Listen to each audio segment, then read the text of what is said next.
السلام علیکم ورحمۃ اللہ وبرکاتہ۔ سفر حج اور سفر آخرت کے لیے زاد راہ۔ ارشاد خداوندی ہے، حج کے سفر میں زاد راہ ساتھ لے جایا کرو، پس بہترین زاد راہ تقویٰ ہے۔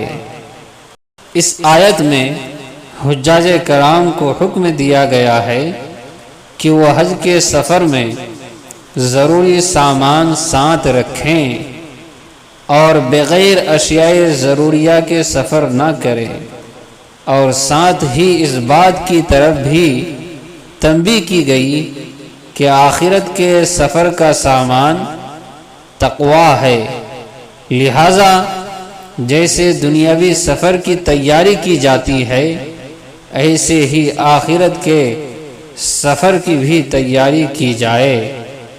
یہ چینل ہم سب کے اپنے زندگی میں دل کو چھو لینے والی باتوں سے نکھار پیدا کرنے اور اپنے اخلاق کو چار چاند لگانے کے لیے بنایا گیا ہے۔ امید ہے آپ سب اس سے فائدہ اٹھائیں اور اپنے ساتھیوں کو چینل سبسکرائب ضرور کرائیں۔ السلام علیکم ورحمۃ اللہ وبرکاتہ۔